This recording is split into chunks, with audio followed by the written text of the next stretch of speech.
In the simplest of terms, spirit forms would be the natural law that you, humans, do not see or do not understand.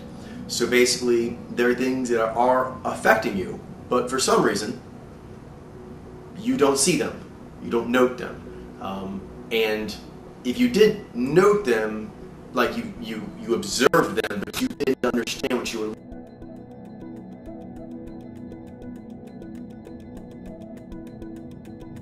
as a blue sun. That's not. So you saw it, but you didn't grab it right, which means, and there always is some element to this. It relates very much to how it's one planet and everything affects each other. That star out there, or blue planet, whichever one it is, that actually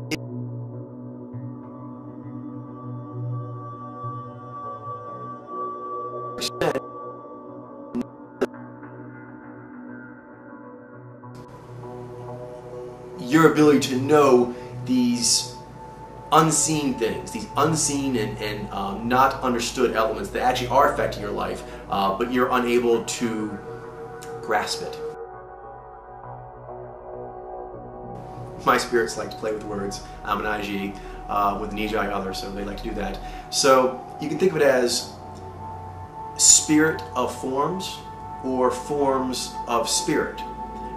And what does that mean? Well, spirit of form means that in your mind's eye, in a very simple way, you actually have things that give an essence of something. You're thinking of that essence in your mind's eye, and then you can enact it.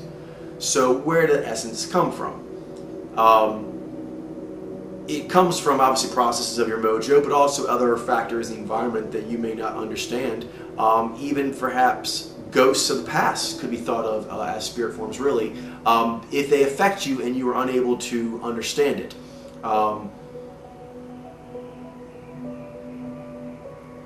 Forms of spirits.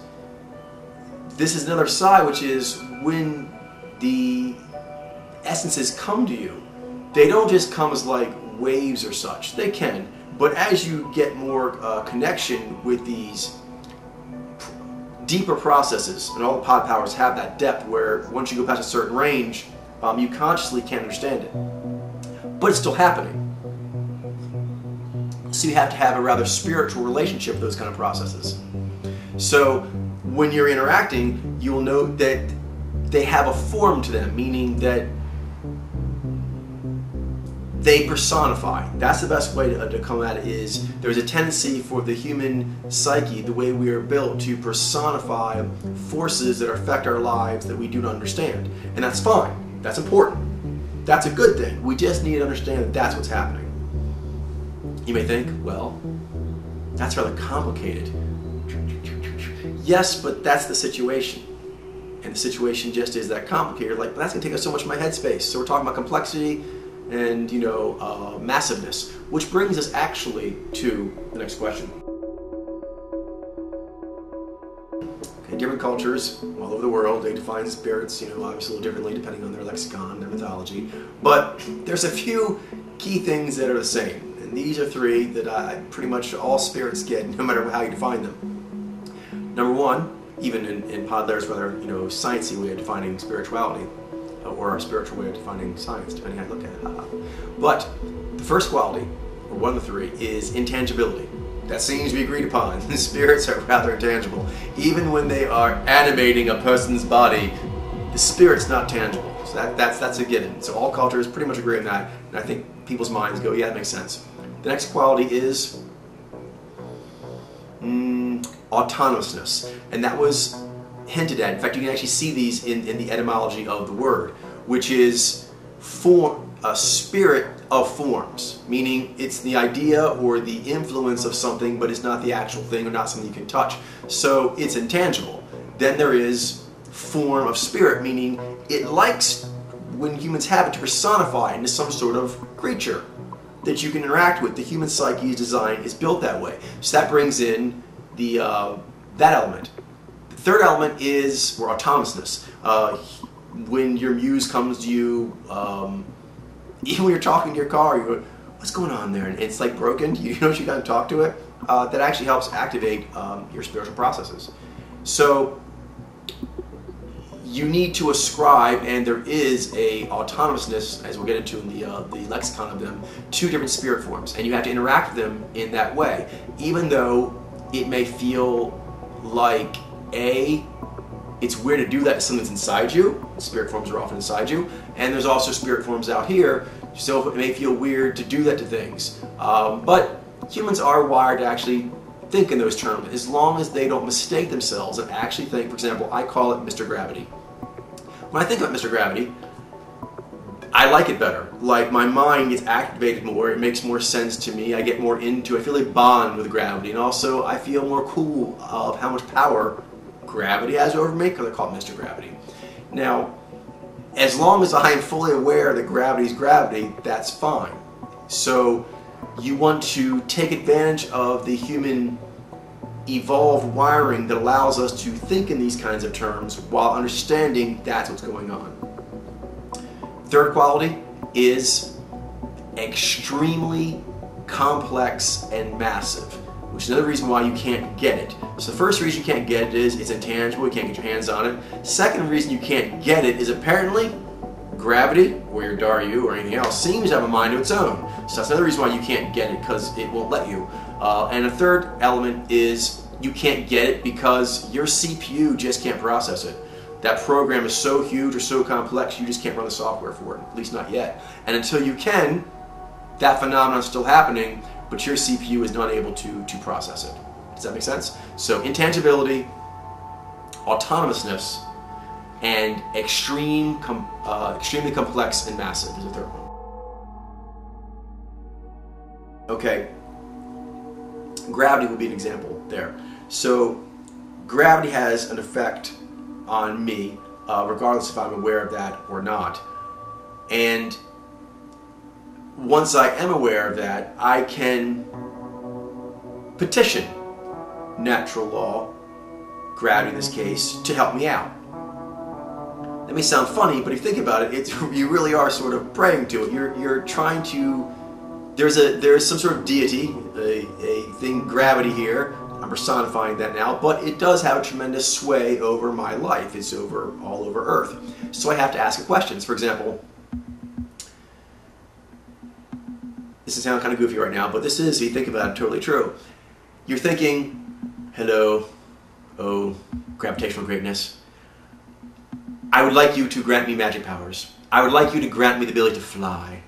And the gravitational great one actually has those powers, but you have to actually do it right. You have to give it the right ritual. So maybe you're observing out there, maybe it's flapping your wings really, or your arms really, really, really, really fast like a bumblebee.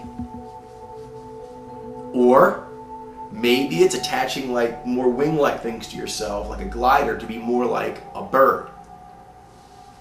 Well, you try it out. You do a little gift of experimentation, and well, obviously when the one jumps off the cliff doing this, that doesn't work, but the one jumping off of the glider, that probably works a lot better. So it's like, aha! The gravitational great one likes it when you do that. There may be another deity involved. Atmosphere, wind drag. And so you have to find out all these unseen deities that are affecting whether you can do something. But you know what? If you do that right, humans can fly. It's true. If you actually pray to the gravitational great one and to the atmosphere great one, and you actually figure out what they require of you in order to fly, humans can fly. So that's the cool thing, is spirits are, now we're getting into concepts. They're things you don't understand, but they do affect you. So if you could, experimentation really is a very scientific way, almost like ritual. You're basically trying to guess what the greater forces want. You can take the names away, that's all you're doing. You're basically trying to guess what does natural law want and all its sub little functionaries. How do they work? Okay, so the concept. Let's say Bob tells you, I'm gonna go jump over here or something, and that strikes you as off. That seems like it's not a good idea, and that's because the concept of gravity which is another spirit form, bothers you. Now, the concept of gravity is not obviously as powerful as gravity itself. That's a stronger spirit form, because that spirit form actually has the power to like pull on you and do all those kind of cool things gravity does. However, as humans, we've evolved under gravity all this time. So we have within ourselves a little herald, kind of like Galactus. We call Galactus gravity. The Silver Surfer is the concept of gravity.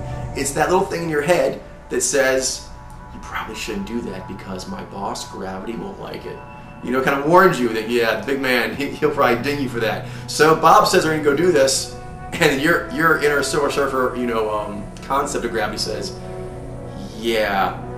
Because you realize, again, your bones and everything, the density, all of this actually came from evolving on this gravity, on this, environmental parameters, this terraforming. So you actually do have unseen knowledge in your head that may be hard for you to understand, but it's a deep knowledge that comes from actually being under gravity all this time. You can sometimes just guess, because there's spirit in there that actually knows this, maybe called the spirit of equilibrium even, saying, I don't think that's going to work. Zai, for example, has that. You might not be able to figure out, that's why Zai actually is very high up on the science part. It's actually crossing the spiritual, very close to it. Because you might know why it's going to work, but something tells you it's going to. Or something tells you what they're doing is wrong, but you don't know what that is. So it's important to note that there's a fuzziness to it, but that is true. And if you work with it, you can get better at it. You can get better at trying to talk to yourself. Spirit forms, like I said, autonomous. Why don't I like it? Do you do that sometimes? Your Zai doesn't like something or does like something, and then you can actually start asking why. But the initial way it comes,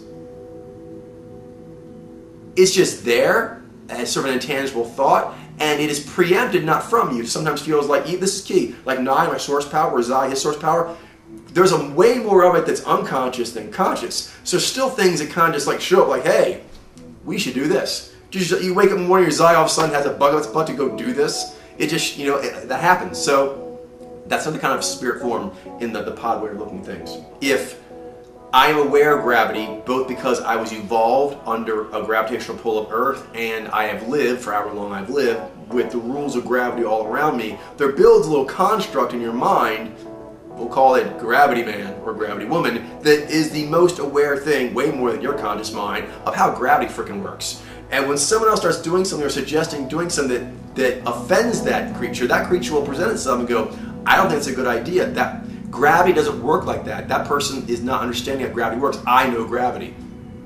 Not you, the voice in your head saying, that's probably not going to work because gravity doesn't work like that. Does that make sense? So the concept of gravity can talk to you. It can have a voice in your head. That may sound odd, but not really, because there's so much that gravity does and so much influence on your life, you can't keep track of it all. But your unconscious can keep track of a staggering amount more than your conscious mind can. So you can tap into it. And that's the key. With spirit forms, you can tap into them, but you never quite get them. Because once you get them, there's something beyond them that you don't get. Simple spirit forms are things like, for example, circle's a good analogy. If you take a look at architecture all around the world, there are certain things that do fit. Like for a more yin quality, you use curves. For more yang quality, you use more angular lines. There's all kinds of things beyond that. There's a whole theory behind it, architecture and engineering and all sorts of things like this. But with that right there, this is well known that when people walk in, it hits them. We're not quite sure how it does, but there's a very big fondness for, like when considering unity or things of this nature, of doing a circle. We're not quite sure why humans have evolved to agree on that, but they have, and that's key. There is therefore an intangible, autonomous agreement that all humans have, even if they don't know it. When they walk in, humans apparently find curves more soothing. They find the lines more energizing. And that's just a very basic tenet of architecture in most places in the world. Pyramid design also has a profound effect. It probably has something to do, which is the next one, math. This is kind of like a symbolic form or a picture form of math, where the circle actually has a lot of geometric beauty to it, doesn't it? It actually does. humans apparently knew that way before they started actually doing it. It's just their brain, kind of like once humans actually said 2 + 2 = 4, it felt good, because that's true. It is true with natural law. Even before you knew it, the 2 + 2 = 4. This is math.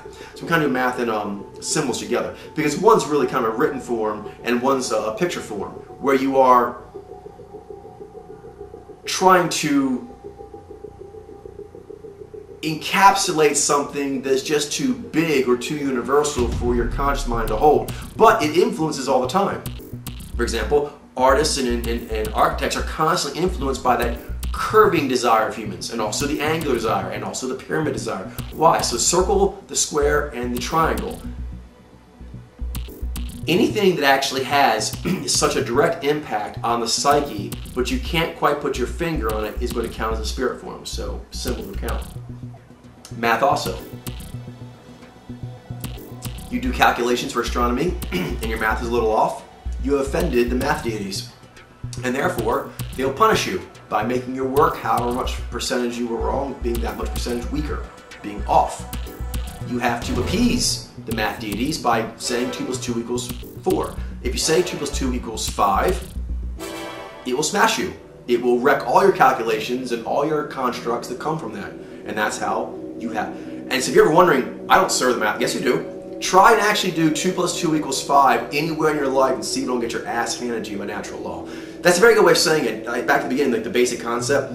If you offend any of these unseen forces you don't understand, they're going to get their way. Gravity's going to get its way. You know what I mean? The light's going to get its way. All these things are going to get their way. Math, 2 + 2 = 4. The circle, what are you going to do? Are you going to be the one human that actually obliterates circle from the cosmos? Good luck with that, okay? So that's not going to happen. So the circle has evolved to be a powerful structure. And when you see it in nature, things that are nearly cyclical or tunnel-like, they have special properties. And so humans have learned to know that there's a specialness to it, but they can't quite define why it's special, because there's so many things that do make it special. All right, so actually add character in there too, that'll be next. So when I'm doing these physiological cues that I'm doing all the time, although I am a G user and therefore aware of what I'm doing, more than most mojos are, I am not aware of hardly any of the actual processes. As far as the totality of them, what's going on in my mind, I can't keep track of that. And I also can't keep track of what's going on here, even though I'm a very good mojo reader, and including motifs and people. Still, I'm missing way more than I'm getting. So I'm giving off a tremendous amount of influence in the environment, good and bad, that I am unaware of. So that's having impacts on other people, and they therefore are doing things with me that I don't understand. Does it make sense? There's actually, things seem like they're happening out of nowhere, but like the bull in China shop analogy, everyone, even a very masterful, very aware person, is missing a lot of cues coming off a person, and they're missing a lot of cues coming off of themselves. So all that, going back to math, is missed math. It's a kind of math, and you're missing it, which means it's going to influence the game, it's going to influence performance, but you don't know what it is. So you always have to know that and try to get more, and you can never have enough. That's the cool thing about deities, you notice that they always got more power. So no matter how much you find out of how natural law works, in any of these forms, you always want to know more, because whatever you don't know will bite you if you don't figure it out and pay fealty to it. Again, fealty, that, I don't like that word. Well, really, try to backtalk gravity and see how far you get. You won't get far. Character spirit forms are, for example, these can get much more complex than this, but we'll use something simple like playing a role for work or for home or whatever. These become a complex pattern of behavior that affects your facial manifestations, it affects your chemistry, it affects your body tension all around, all these kinds of things. And your synapses literally fire different. So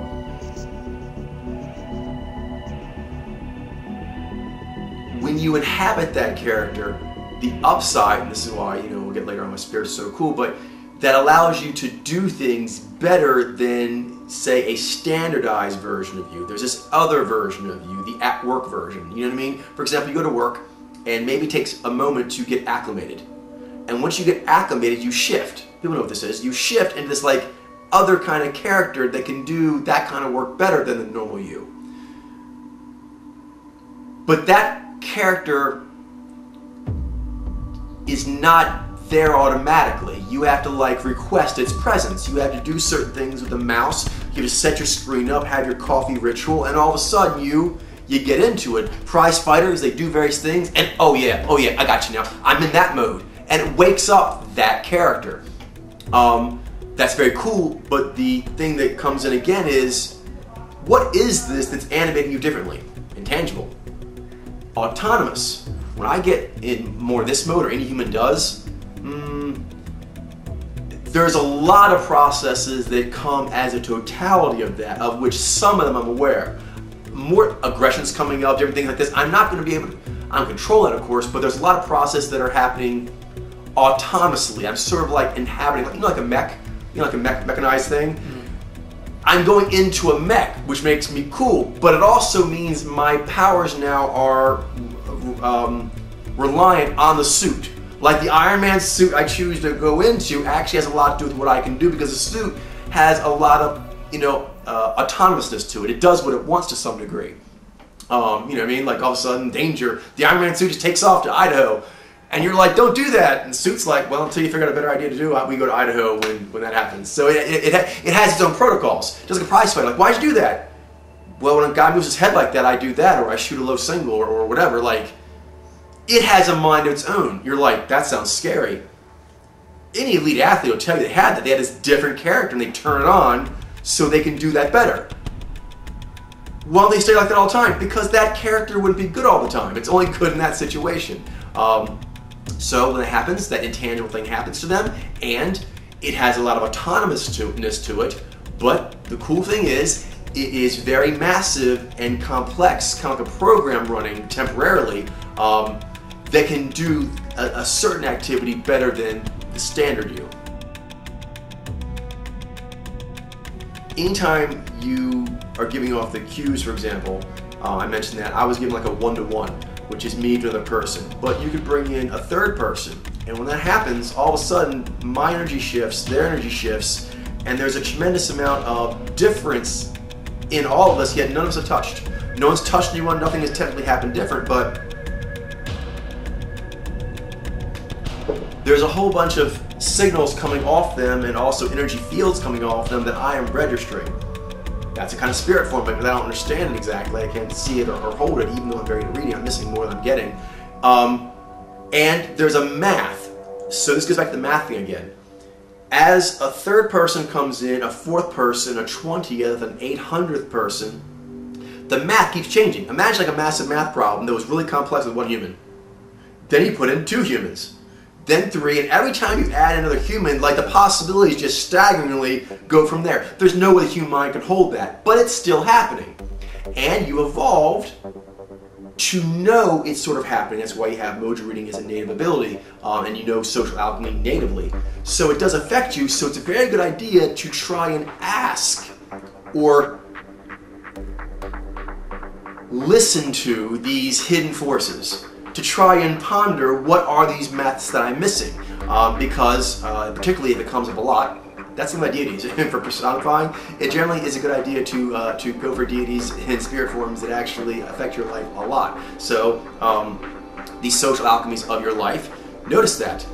What is this energy, this collective energy, when you and your parents are together? What about when it's just you and one of the parents? What if it's you, the parents, plus siblings? What if it's you with various members we just mentioned there at a hospital, or at a pub, or home alone? There is a group intelligence that happens from there. What is that? It's something far too complex of a math for the humans to gather, but those influences are being felt. Those intangible, unseen influences, but they are indeed happening, and they have a mind of their own. How so? Well, this actually is the math. For example, if I send out a nigh signal to a single person, signals, or to multiple people, and they take it more or less different ways, that's actually based on how we're wired. So it keeps impacting us without us registering the dance itself. That's what we're talking about. There's a mathematical dance that happens. I raise my knee, my nigh, their knee goes up. I pull back with my zai, there's... Basically, so these things are all happening, but we're not able to grab on them, because that's basically it. Animal spirit forms basically is just sort of like a social alchemy. The same way that you have a way of seeing a single person or two people, that makes them different. One's a person, one's a couple, and that hits you differently. So that's an influence, an intangible, unseen influence, but it has a mind of its own, because there's a way humans work when they're in sets of 2 or sets of 3, for example. But there's also a mob of people, which it's people, but it's kind of like a creature, right? A mob, it's not really one human, it's a thing. Humans have all kinds of subdivisions for creatures, such as creatures that walk on 4 legs with claws, creatures that walk on 4 legs that don't have claws, like horses and stuff. Cute fuzzy animals that run away from you that usually you eat. So you actually have a lot of way you are being impacted when you're seeing signals given off by a creature. Those signals are something. It's the essence of that creature, the way they're wired, expressing itself. It's important because, like I said, you can have a creature that's similarly built. This happens in nature sometimes, and they have similar muscles, similar claws, but one of them is just built to be a digger, and one's built to be kind of more mean and surly and eat food, omnivore style, right? But built different how? They're both muscular, they both have claws, but one will do that and one won't. One runs, one fights. Why? Inside stuff. A bunch of intangible inside stuff, mojo, basically the mojo of the creatures makes them different. So as a human, you look at a little fuzzy creature with claws, and you're like, hello fuzzy creature. Okay, that is a creature that's aggressive. You know that. It's giving out energies of its inner essence. It's letting you know the kind of dude or dudette you are dealing with. And as a human, you are actually designed to register that. And your spirits will activate and give you information on what that creature is like. And you can communicate, and that's not wrong. As a human, you evolved for thousands and thousands and thousands of more years to actually know what to do with that. If you try to figure that out on the spot, like maybe you've never seen that, maybe you've never seen a raccoon or some shit, you don't know what to do, your spirits will give you the best advice. Do you know why? Because humans have evolved for all this time with creatures like that around. So there actually is a spirit form in there of how to deal with those things. Either run away or put a bucket over it, or I don't know what you do with that. But long story short, humans actually have an auto mechanism. And that auto mechanism is a spirit form. But there's also a spirit form being given off by the animal itself. So it's kind of like a animal kingdom social alchemy. Mojo spirit forms, we're getting the same kind of theme, is as a Mojo and Naiji, I'm giving out a conflagration of cues. It's kind of similar to a character, but it's deeper than a character because I can play many characters in Naiji, but always I am Naiji doing that. The other humans have evolved to know that Naiji are in the tribe, whether they're conscious of that or not. And when I see someone like me, they're going to have certain reactions and feel certain things and have influences over them they may be unaware of, because of what that mojo means to them, particularly in their state of mind or development. But again, on that, regardless if I know that I'm giving that off, it is influencing. Regardless if they know that they are picking that up, it is influencing. Next. Those ones we're spending a lot of time with in the next level. Basically, those are the biggies that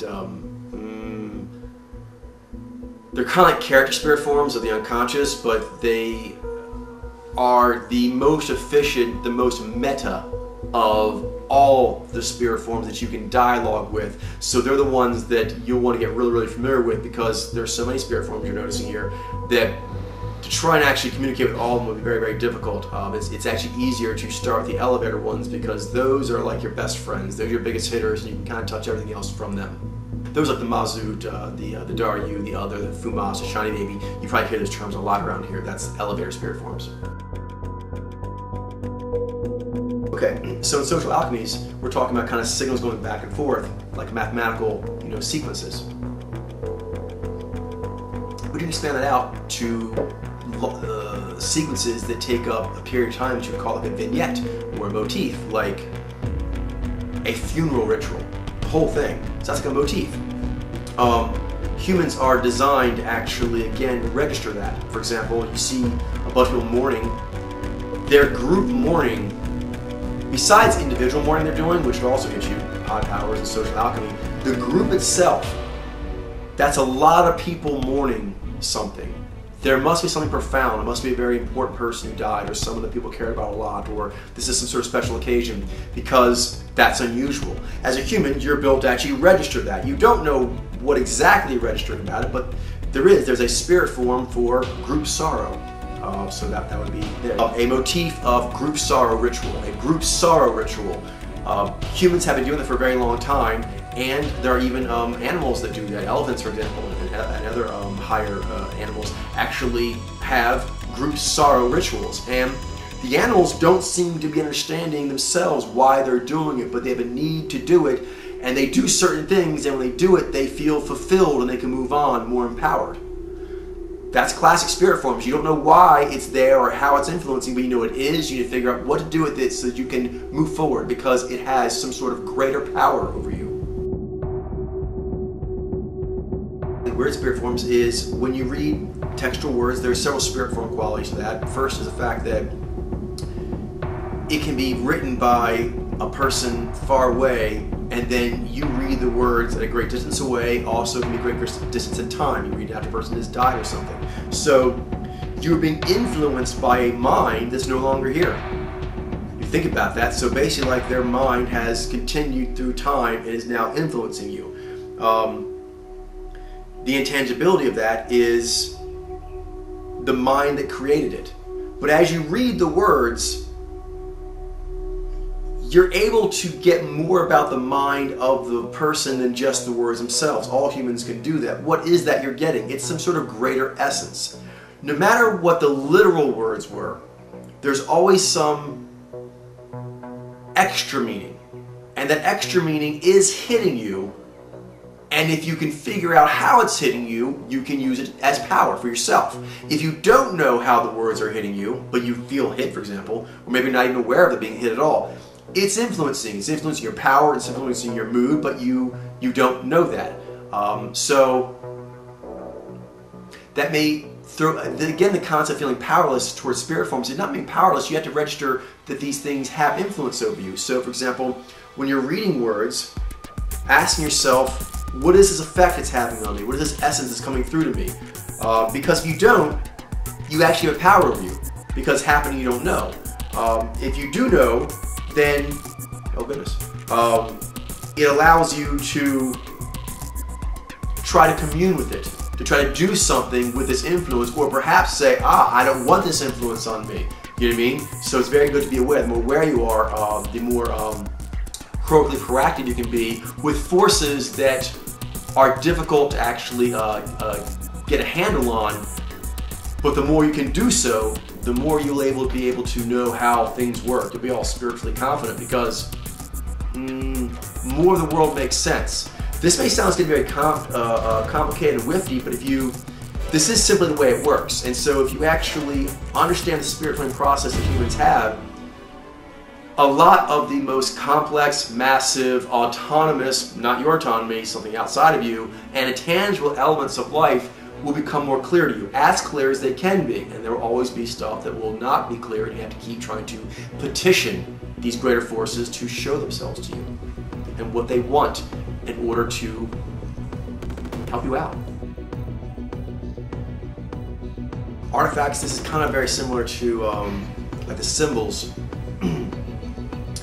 in relation thing with words. This is like words, but in picture form. But again, the quality is it can be passed. It can be passed from person for a long distance away. So that mind, that intellect, that spirit that made it, the the mojo that made it doesn't have to be there. I can actually experience a great deal of that person's mojo, like a spell being cast, a spirit spell from that artifact.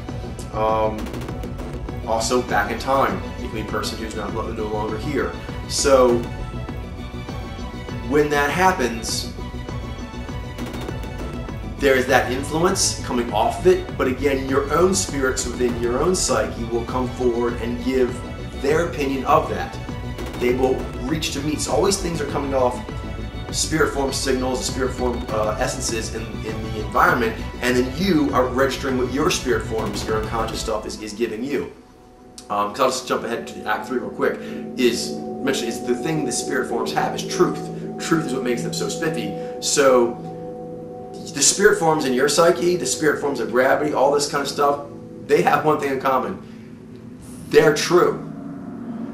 You as the apparatus are guessing. That's important. You're guessing what true is. But the spirit forms, particularly the stronger they get, the more true they are, like gravity. Gravity is really true. So that gives a supreme amount of power because it's true and it's true all over the place. This is very similar, like, again, to math. You don't know 2 + 2 = 4, and you try to do calculations that are different, it won't work. This would be like gravity again, except different than the nature version, which is you are aware gravity is there and you just don't want to obey it, or you do want to obey it. Here, you may be unaware gravity exists. This is different. So at some point, you could actually be in unexplained form. Once you actually were unknown, once people know, aha, there is gravity, it goes over into nature because you now know it exists at least, and what it does to some extent. But there are lots of things that you don't even know that they're happening to you. Like, what are those things that are flying down the cosmos, they're passing through us all the time? I forget what they are. Yeah. These little particles, they're going through right now. Like, I'm aware of this, but for most of human evolution, humans were completely unaware of that. But still, it was having some sort of effect on their life, but they didn't know what it was. What I said last time was unknown. Next is, you note it like people fall when they jump off high heights, and the higher up they jump from, the more it hurts. So that actually gives it, you do see it, but you don't know why. Like, I don't actually understand that gravity is pulling it down, or it's falling in, and warp space, whatever you call it, but I see it, so it is noted.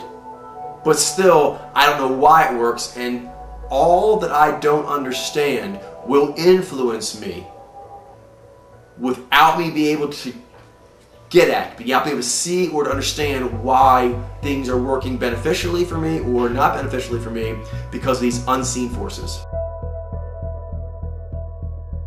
A location spirit forms are kind of a relative of symbol spirit forms, because actually also nature spirit forms, because certain locations, they have a kind of nature to them, like say the Grand Canyon, that actually has a huge impact on humans. It gives off, besides just its physical form, the essence of it, the spirit of it actually hits humans. It means something to us greater than just its physical form. The fact that it's so huge, that it's gouged, all these things, they actually have impact. And if you talk to this impact, if you talk to this form, not, oh great Grand Canyon, that sounds kind of silly, but if you go to the Grand Canyon, it's going to move you. If you talk to this thing that moves you, that thing will talk back. Not saying the Grand Canyon, it's maybe the inspiration that the Grand Canyon gives you, but that inspiration will have a mind. It will have an autonomousness, because it's that impact of the Grand Canyon is hitting you some in your conscious, but majorly it's going in your unconscious, and so that's going to do all kinds of big, massive, complex things that you'll understand, but they could be really, really cool and powerful, and you could get them if you dialogue. If you come with a position of, hello, I noticed that you got kind of worked up over the Grand Canyon thing. Why? Or what do you want to do with it? Again, petitioning. Just like you petition, gravity and, the atmosphere, to ask them, they like this strategy or the glider strategy, you have to ask your psyche, or whatever's going on there, what it likes. You have to look at something as if it is a creature with a will.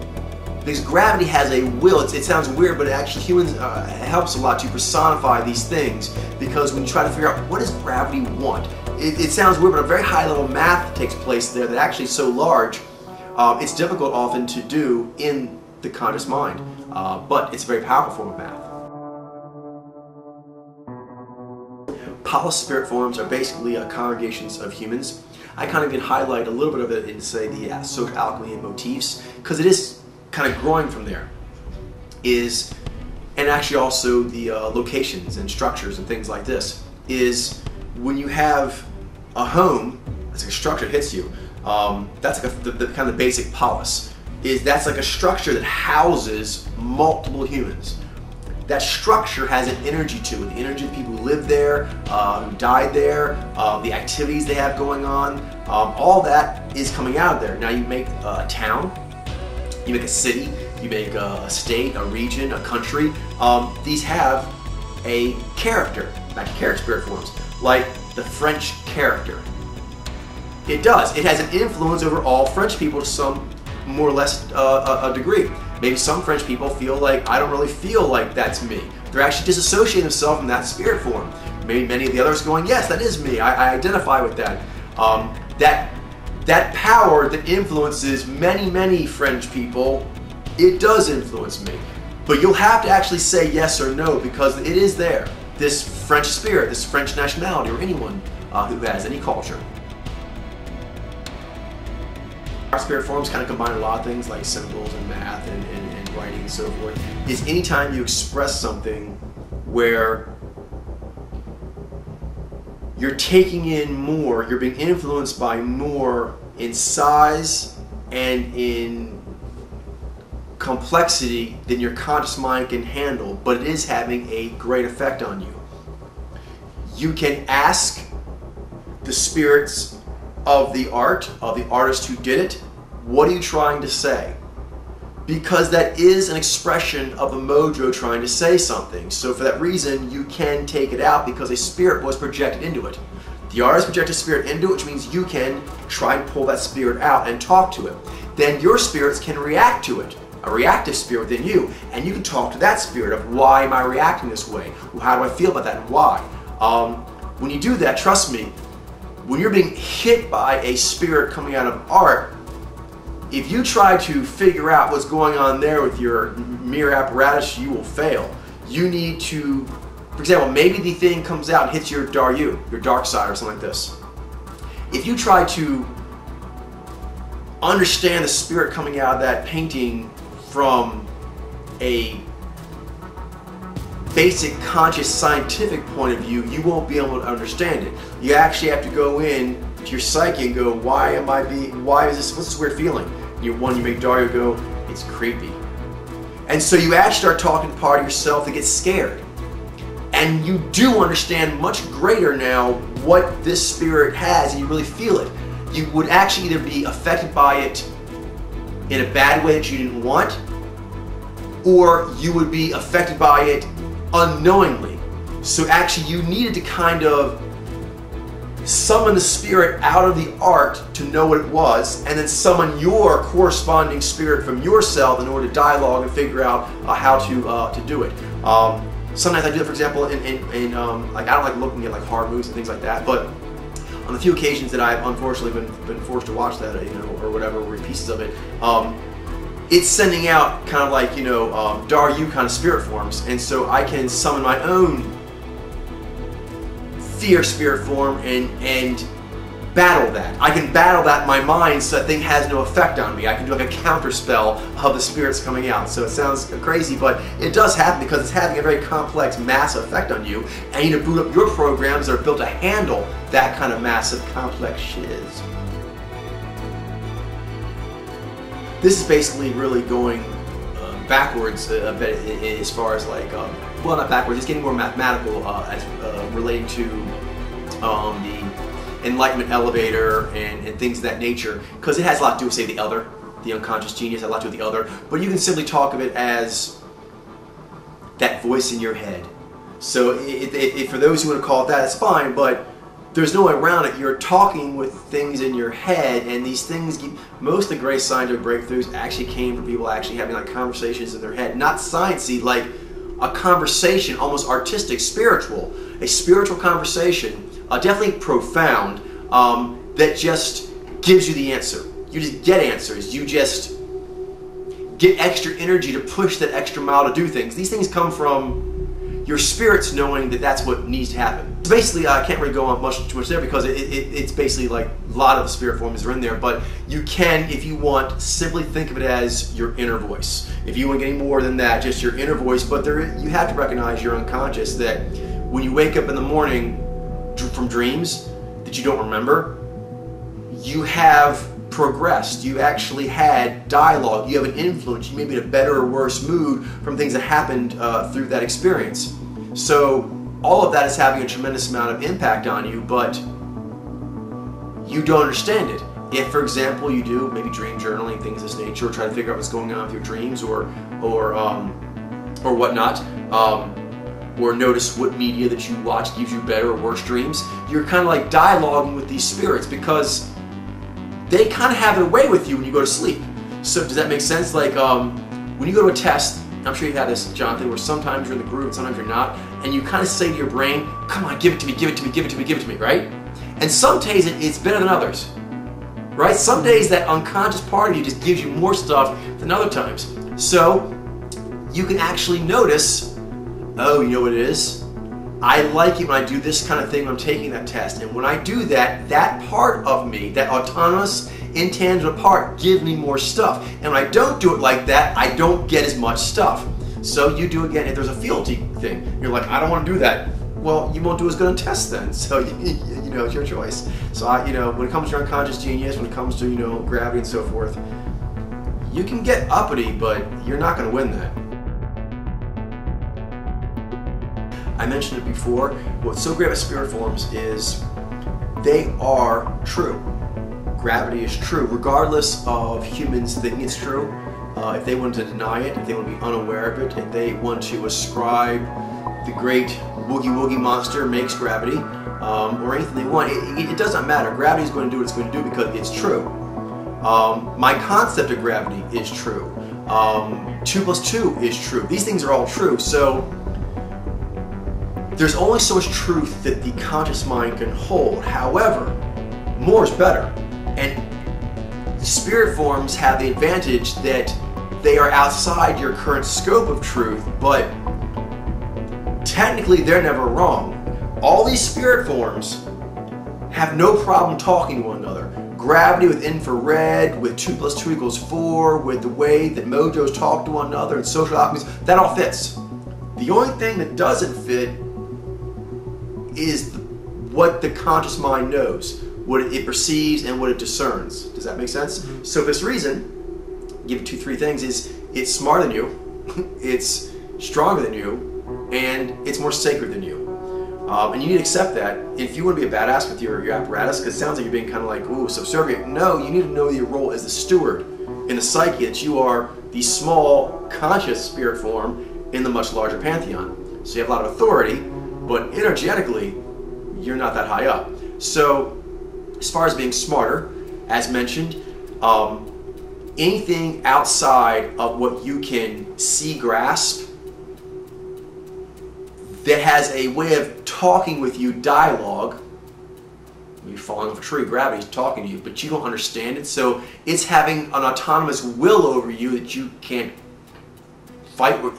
You either don't get it or you can't fight it. You can't fight it. And then 3, it's just too big and massive, so it's smarter than you. Almost every spirit form is smarter than you.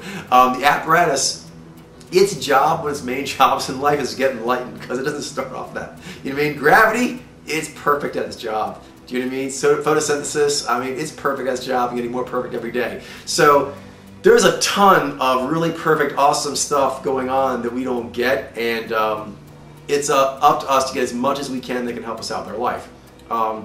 Stronger. Because it's true, if you try to fight, Jonathan will back me up this with Zai, if you try to fight 2 + 2 = 4 with 2 + 2 = 5, you're going to lose.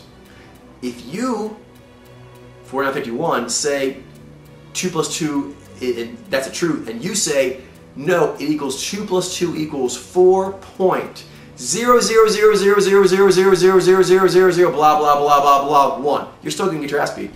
Seriously. 2 plus 2 equals 4 is true. Anything else off of that, you're going to lose. Even if you actually won, it's because some other force of natural law is in your favor, like maybe you actually had a greater congregate of resource to throw at something, you know what I mean? But that's just another form of natural law math that was influencing things. But as far as just that principle, just that spirit form, nothing can match 2 plus 2 except 2 equals 4, except 2 plus 2 equals 4. It's the only power in the cosmos that can match it.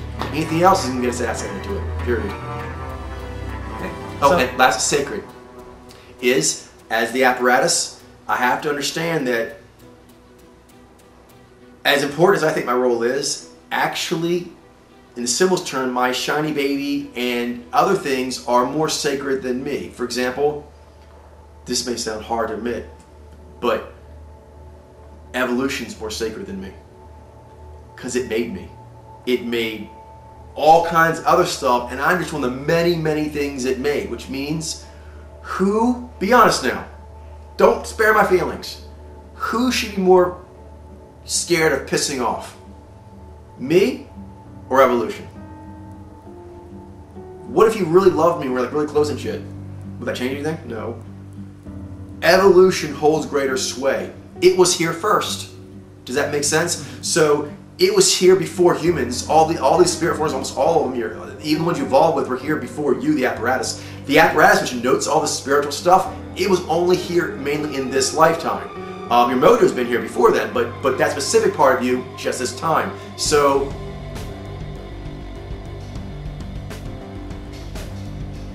basically, they were here first. They get squatters' rights. So if you try to get uppity with gravity, gravity made you. Evolution made you. Gaia made you. All the things that made you, there's a whole bunch of them that do them. There's a whole process that got to you. You owe your being to them. If you try to actually backtalk them, they can pull your car whenever they want. They have that right. This is the last question? This is the last. Excellent. So long story short is, you're like, whoa, this is so trippy, it's so whatever, how would I start with it? Well, obviously we get to the next level, which is the elevator enlightenment. That's the most efficient way to kind of like focus your spirit forming training and growth. But something you can kind of hold on to right now is that you do it all the time. And we can relate it, quasi-states, anytime you are conscious and conscious that you are connected to unconscious material. That's quasi-state. So one that you're very familiar with hopefully by now, being at this level, is modulation. So you know what it's like, for example, me and Jonathan both know what it's like to actually be in our Xi or to be in the Ji. But then there's that time, Jonathan, whoa, where we're doing it both at the same time. And that's such a huge amount of psychic synonymy ability. It's difficult to hold that for very long, but you can. And you're in between two worlds, which kind of blows your mind. But as long as you can hold it, as long as you can hold like perfect Xi, Ji at the same time, you can do things you can't normally do. So that's the main element of spirit forming, is you have to dialogue with them. You have to be sort of, obedient to them in a certain way, or at least petitious. You have to be solicitous of them. And you have to accept that you won't be able to hold a quasi-state. Keening is kind of like really intense, sometimes like stress. Quasi-state is a different kind. It's like an enlightenment stress. You know this, Jonathan, when you get really good in the groove, say Xi and Ji, and you're holding it at the same time, it's awesome, but it's very taxing. This gets back to like how powerful spirit forms are, is that you won't be able to hold it forever. But if you reach out the spirit form, you'll hold it longer. It'll come to you sooner. You'll get into that spirit form sooner, and you'll hold it longer, and it becomes like a buddy. Very much like that GF analogy we use from like Final Fantasy. Yeah. So there you go. GFs, classic spirit forms. Okay, so signing off, good luck.